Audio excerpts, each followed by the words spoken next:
Continuando nesse contexto de representação de informações sequenciais, uma outra característica que foi introduzida nesse tipo de modelo foi o conceito associado à representação das informações, ou embedding. Por quê?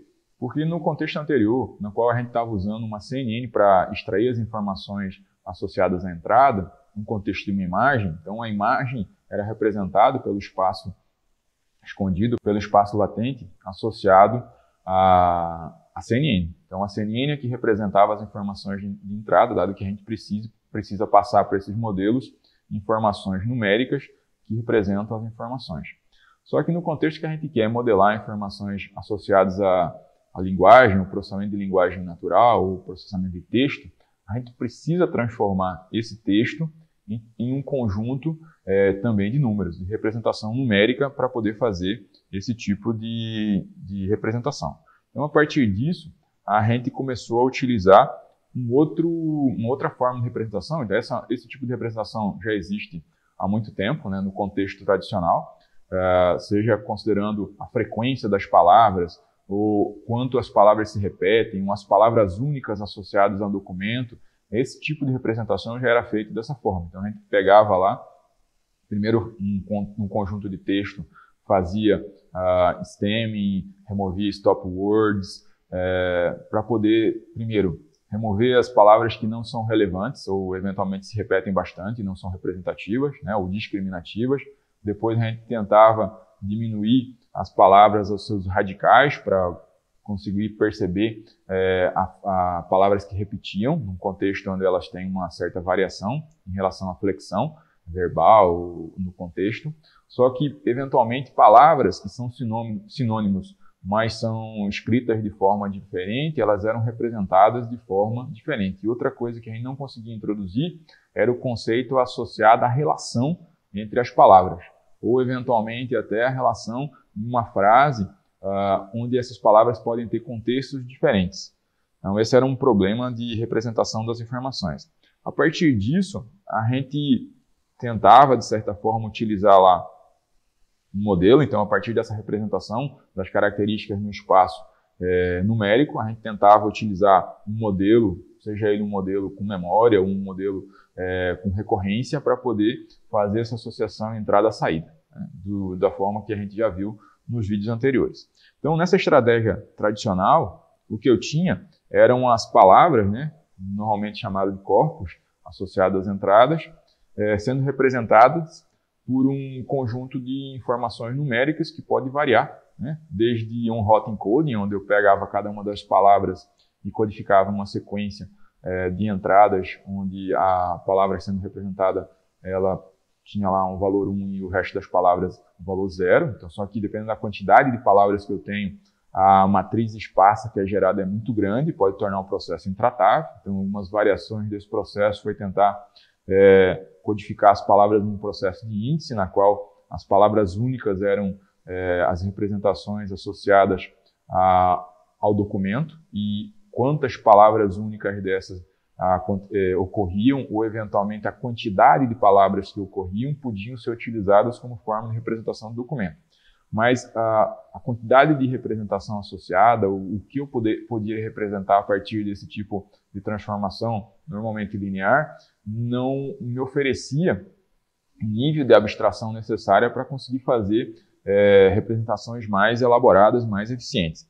Então, o contexto associado aos embeddings alterou um pouquinho esse conceito, na medida que eu utilizo também um classificador. Então, a ideia agora é utilizar um classificador para aprender a representação das informações e não somente para aprender a relação das entradas e da saída. Então, primeiro, o que está associado a um embedding, no final das contas, nesse caso, um embedding treinado, utilizar um modelo, e existem vários modelos para fazer isso. Os primeiros, normalmente associados a redes neurais, que pegam um conjunto grande de informações de entrada, de palavras, e tentam relacionar essas palavras construindo uma representação vetorial. Então, é um vetor de representação, eventualmente, para cada uma das palavras.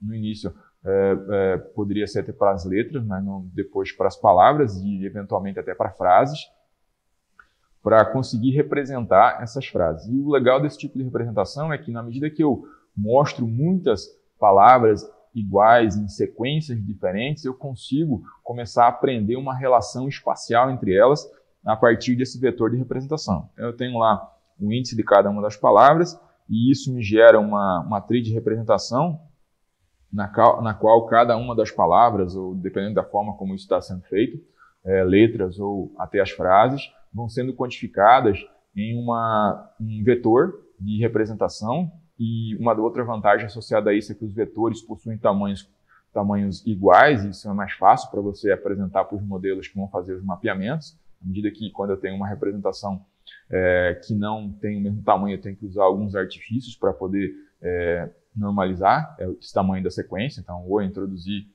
ruído, ou introduzir algumas sequências que não têm um objetivo real no contexto original.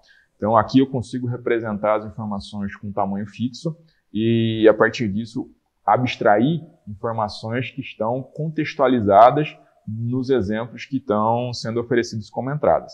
E algumas das coisas interessantes que a gente consegue obter a partir desse tipo de representação seriam as relações espaciais, na medida que as palavras que vão sendo usadas no treinamento têm um poder de expressão muito maior, porque eu tenho uma grande quantidade de informação que é abstraída a partir desses modelos que são treinados.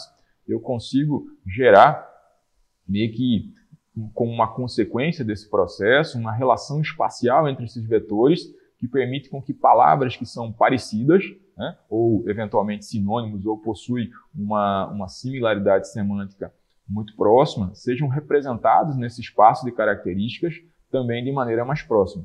E palavras que são diferentes vão ser representadas em posições diferentes desse espaço de representação. Então veja que aqui você consegue ter uma relação espacial entre elas e eventualmente uma relação associada aos radicais ou aos prefixos ou sufixos que permitem que você consiga representar essas informações. Uma outra característica interessante é que, na medida que esses vetores têm essa relação espacial, eu posso, inclusive, fazer operações sobre esses vetores e gerar novas informações. Então, nesse contexto, a partir desse vetor de representação, a gente consegue gerar operações sobre esses vetores que são muito interessantes. Por exemplo, se eu tenho um vetor representando Paris e subtrai desse vetor o vetor que representa a França e adiciono ao resultado disso o vetor que representa a Espanha, o vetor de resultado seria Madrid, que é a capital da Espanha. Então, essa relação temporal do conceito que está associado a essas informações de entrada se mantém e permitem que esse tipo de representação seja muito expressiva do ponto de vista de mapeamento de informações, né? A área de Embedding Representation é uma área ainda aberta, é um campo muito ativo de pesquisa. Existem várias versões de Embedding sendo propostas por diferentes autores e diferentes empresas. Por exemplo, uma das versões aqui a gente pode até dizer hoje em dia que é tradicional, é o Word2Vec, né? Foi uma das primeiras propostas. Uma evolução dele, proposta pelo pessoal do Stanford, é o Glof, também muito representativo do ponto de vista de expressão. E uma versão mais nova, que é o Fast Text, pelo Facebook. Então, existem vários modelos que podem ser utilizados, muitos deles já são oferecidos de forma pré-treinada, então eles são treinados um corpus muito grande, uma grande base de informação e de texto, então, como, por exemplo, a Wikipedia todas as palavras da Wikipedia, para poder ser modelos de representação de características no qual você pode encaixar no seu modelo como sendo uma entrada e usar a representação de embedding oferecida por esse modelo. Existem versões hoje em dia que você já pega embeddings pré-treinados para palavras ou eventualmente até para frases. A gente já fez essa demonstração aqui em vídeos anteriores, vocês podem recuperar. É uma representação do site do TensorFlow para poder visualizar os vetores de características no espaço n-dimensional. Então, vocês podem refazer esse experimento aqui, considerando o Word2Vec na representação das características e como elas conseguem mapear as informações de entrada, né, modelos pré-treinados, no espaço n-dimensional. Então, vocês podem refazer esse experimento aqui só para ter um exemplo da potencialidade desse tipo de aplicação. Então, a partir desse tipo de abordagem, permite que a gente possa fazer várias coisas, né? Não só mapear as informações da entrada na saída, mas gerar informações novas. Então, na medida que eu consigo ter um espaço de representação que consegue partir de um espaço latente para uma saída, eu posso, talvez, oferecer algum tipo de entrada para esse espaço de representação e fazer com que ele gere informações novas que não estão no contexto de uma entrada que precisa, por exemplo, ser traduzida de uma linguagem para outra, e sim gerar uma informação nova. Então esse é um dos exemplos, é um contexto de geração de texto, né? Então a partir dessa representação das informações nesse espaço latente eu posso gerar novas informações. Então um exemplo bem característico é pegar um corpus de informação. Então aqui no exemplo que está sendo apresentado, se pegou lá os vários textos de Shakespeare, deu como entrada para esse tipo de modelo. A quantidade de linhas de código para fazer isso é pequena. A gente vai passar um link de um GitHub que oferece isso para vocês, 100, 120 linhas de código, vocês conseguem fazer esse experimento. E a partir disso ele gerou a representação de características em uma arquitetura temporal, então, modelando aqui por uma RNN que tentou fazer a associação das informações temporais em relação a cada uma das palavras, tentando aprender o contexto com que essas palavras são utilizadas nesses textos de Shakespeare. E a partir disso, esse modelo aqui, conhecido como char-RCNN, né, foi treinado sobre esses dados. Na medida que ele era treinado, ele era instado a gerar saídas a partir de uma entrada, e essas saídas começaram a criar estruturas que são muito parecidas com as estruturas de texto utilizadas por Shakespeare. Obviamente não existe uma sequência lógica no texto contando a história, mas existe uma sequência de características onde você coloca os personagens e usa palavras ou muitas palavras que eram características desse autor. E isso sem ter construído o modelo para fazer especificamente isso. Então ele está gerando informação nova em uma distribuição que é uma distribuição bem parecida com a distribuição dos dados originais, que no caso não eram as peças de Shakespeare, baseado em um modelo que aprendeu e gerou informações de forma independente, aprendeu sozinho. Então vocês podem perceber aqui nos exemplos, onde ele lá gera os vários atos, cada um dos personagens, os personagens são parecidos com os personagens que ele utilizava e utiliza algumas palavras, né, que eram bem características dos textos dele. Então é um exemplo bem interessante de geração de informação. Um outro exemplo bem interessante, bem característico, foi quando eles pegaram, a partir desse mesmo modelo, e usaram o código-fonte do kernel do Linux para poder aprender linhas de código. Então essas linhas de código eram utilizadas como um exemplo para gerar as recorrências na arquitetura temporal. Depois disso, se tentou gerar informação a partir desse modelo pré-treinado, e ele começou a gerar uma estrutura que era muito parecida com um código na linguagem C. Obviamente esse código não compilava, mas ele já tinha lá vários conceitos bastante interessantes, declaração de variáveis, abertura dos programas, o conceito de indentação, né? Então, às vezes ele declarava variável, mas não usava, ou usava sem declarar, mas ele já tinha essa noção da geração das informações em uma distribuição bastante parecida com a distribuição dos dados originais. Essa distribuição foi aprendida.